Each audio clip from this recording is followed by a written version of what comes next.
To get started with a Fidelity debit card, you first need to open a Fidelity account, which can be a brokerage account, a cash management account, or a retirement account. Once your account is open, you can apply for a debit card through the Fidelity website or mobile app.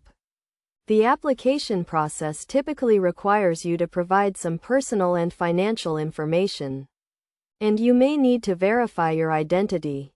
After your application is approved, your debit card will be mailed to you, and you can activate it by calling the phone number provided with the card or through the Fidelity website. To use your Fidelity debit card, you can link it to your Fidelity account, which allows you to access your funds at ATMs, make purchases online or in stores, and pay bills. You can also use your debit card to get cash back at participating merchants, such as grocery stores or gas stations.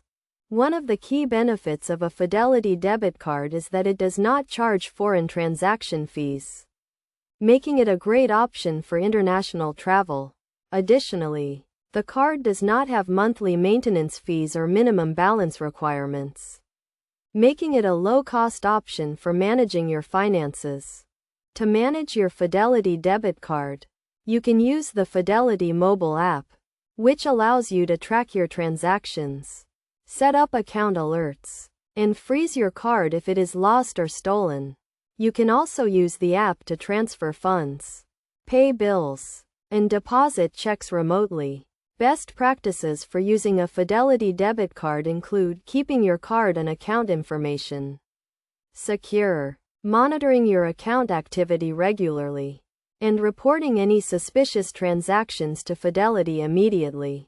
It is also a good idea to set up account alerts to notify you of large or unusual transactions.